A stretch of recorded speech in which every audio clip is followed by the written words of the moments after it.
folks, Gareth here, and this is a bit of an odd video we're putting out this week because it's just a simple upgrade, but I figured it might be interesting to have a look inside this computer, which I've had for, I don't know, about 4 or 5 years. It's had a couple of upgrades inside that time, however, it hasn't been opened in ages, and I just imagine it's completely clogged with dust. Now, our reason for upgrading at the moment is not a particularly big upgrade. It is merely just to put some fans in, because I noticed the other day that the fan on the top here is not operating. It does not spin when the computer is on. It is completely clogged with dust. The fan has possibly stopped working due to the amount of dust that is inside it. Possibly. This is a computer I keep on 24/7. So obviously things are going to start failing after a while. Fans don't run forever as the grease breaks down or things heat up. So this is, I haven't opened this I think since I put some more RAM in, maybe about 2 years ago. So I'm little bits of dust falling out there. I imagine it's going to be quite dirty inside. Having a look at the inside of the case here, we do have quite a bit of dirt collecting around the edges that we're going to give a good clean to. And a quick tour of what we have in here. This is a NVIDIA GeForce or GTX 680. It's a wee bit old in the tooth now, and I do plan to upgrade this possibly this year to a 1080. We've got a OCZ 1000 watt power supply, which is overkill for what's in here, but it was a good deal at the time. We've got a couple of hard drives in there. While we're in here, we're going to throw in an SSD as well that Reichelt sent me over Christmas. We have DDR3 Corsair Vengeance RAM here. There's 32 gigabytes in total. Again, it was just a deal at the time, and I thought, oh well, may as well just grab them. A CD-ROM drive that isn't actually hooked up. Haven't used that in a long time. And a USB card down here. Another USB 3 card up here. This one's USB 2.0 and that one's USB 3.0. And an MSI motherboard. Processor in this, I think, is an Intel 4770K. So we'll have a quick look at how dusty the fans are. There's the front fan. I'm pretty sure this one isn't spinning either. I haven't heard too much coming out of it. Although, to be honest, it's not as bad as I had anticipated. This fan here is the one that stopped working. Doesn't look entirely clogged, however it is hard to push. It doesn't turn of its own free will. It's probably because it's exposed and gravity has just pushed dust down through here into the actual turn of it. So, whilst there is a dust shield that goes over the top of it up here, it just hasn't factored out the immense amount of dust and I need to keep it cleaner. The rear fan works okay, I'm pretty sure. I think I've heard that whirling away. And then of course this is just a stock cooler on the top. I haven't overclocked this processor or anything, even though it's a K version. I've never felt the need to because it runs quite nicely. Now, when I purchased this case, the Antec 900, there was a fan in here. I can't remember which side, but there are screw holes there for it. I'm pretty sure it was this side to blow directly on the hard drives to keep them cool. However, this power supply was so big it just did not fit in between the two. There was just not enough space for a full fan to sit in there. So we have 4 of these to put into the case. We're going to replace all 3 of the fans that I've shown you after we give this a good clean.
Okay, so here we have the Artic F12. This is the little fan that we're equipping the computer with.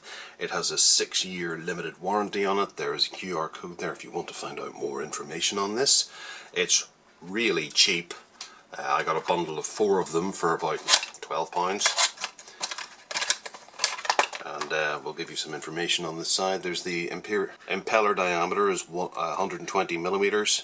Dimensions is 120 by 120 by 25. Fan speed is 1350 RPM.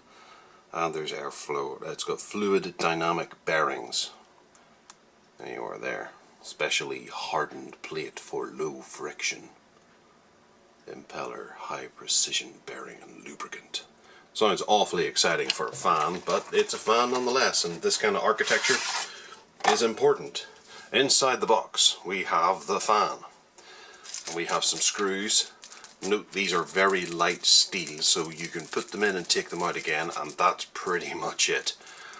Having put some of these in, I've torn the heads off them slightly by tightening them up a bit too much.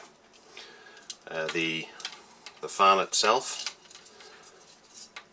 is fairly strong plastic for a fan. It's this outside exterior, you can feel that is a good bit cheaper than some of the other fans that you can get on the market. That must be where they're making their savings. And we have screw threads on each corner. The cable itself is quite flimsy, which you can align through here and then through there as well. But it's not the strongest of cables, so you have to be careful where you're laying it. I had to try and get this back in where it had popped out whenever I put it in, and already I'm having trouble. I just can't get it to turn. And the cable itself showed quite a bit of stress just in here from where I tried to push it in, and I just couldn't get it round to the profile, not like that. I was trying to get it in like that and I just couldn't get that to turn, so it does show quite a bit of stress in the machine. So it's got a 3-pin connector on the bottom end of it. Some motherboards are compatible with 4-pin as well, but it seems the 4th pin is somewhat redundant. And it has grooves cut into the back so that you get it right whenever you're sticking it into the 3-pin connector, so you can't really go wrong. So there we go, that's the F12 Arctic cooler. And we'll get it equipped into the machine and see how it does. Okay, so things are a good bit cleaner now. We've been through most of the computer. We don't have any squirty air, unfortunately. It appears to be out of puff, but we have our little next best thing. So we've got rid of most of the dust. There's still a little bit left here and there, and we've replaced the fan here. Replaced the fan here, and we've replaced the fan here. It was a good idea to turn off the camera because the amount of dust that was being produced, I was coughing quite a considerable amount. I had wanted to put a fan down in here, and there is space in behind this little piece of metal here for the hard disks. However, I can't actually remove this piece of metal to get the 4th fan in there, and I was under the impression I could. However, I was probably thinking about this because there used to be a hard drive cage here. The graphics card itself had an incredible amount of dust in it. I took it out to run one of these wires down in behind it for tidiness, to hook it up to the system fan on the motherboard, and we've replaced this fan, and this fan, and they're all plugged into the appropriate system fan power sockets on the motherboard. We've got one there, obviously one following down in here, down in the back there, and then this one connects to the one that's just in behind the graphics card, which is the main reason why I had to move the graphics card.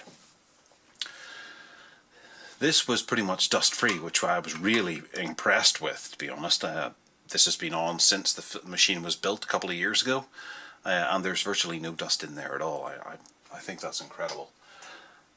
This one was totally full of dust, and that's where most of the dust came from, aside from this area of the graphics card, which was just packed, jam-packed full of dust. Couldn't have been good for the machine at all. So we have this one which is sucking air in, and then this one and this one which is expelling air out. We don't have a position for the fourth fan that I picked up, because in here, in behind this piece of metal, there is almost space for a fan, and this is where my hard drives are. Whilst there was a box here for hard drives, I eventually removed it because it was a bit flimsy and it kind of annoyed me. So I just got rid of it. Doesn't harm the frame or anything. It was just slide in, slide out, and it got in the way. Also, the graphics card came up, as you can see here, to just where the edge was, and these screws and this wire were a problem for the cage that was here, so I had to remove it altogether. So we have all of our hard disks plus the SSD all mounted into here quite nicely, quite happily. It's a bit of a mess down here with all the SATA cables and power cables, but what can you do about that? Very little. And other than that, we've given it a good bit of a dust. We ran out of squirty air, so I've had to resort to the old-fashioned way of doing it, which I don't particularly mind. You take more care doing it this way, I suppose. Everything's nice and fairly clean. It's still traces of dust on certain areas here and there, but it's only a thin layer. And I'll get squirty air next time whenever I upgrade this graphics card, because I do plan on getting a 1080 in the next couple of months. But up until then, this one's fine. I had flirted with the idea of trying SLI, because this is the 4GB variant, and if I got 2 of those in, that would be pretty powerful, and I'd be quite interested to try that versus a 980 or 1080 and see exactly where the difference lies, because I imagine 2 of these would be a lot more powerful than just a single 980, but probably not as powerful as a 1080 because they are pretty obscene when it comes to power. So yeah, that's the insides of my machine. I'm sure you'll have some critical feedback for me in the comments below about the way I'm doing things and, and the way things are set up in here, but well, it's my machine. I build it whatever way I want. Alright, well, thanks for watching and take care now.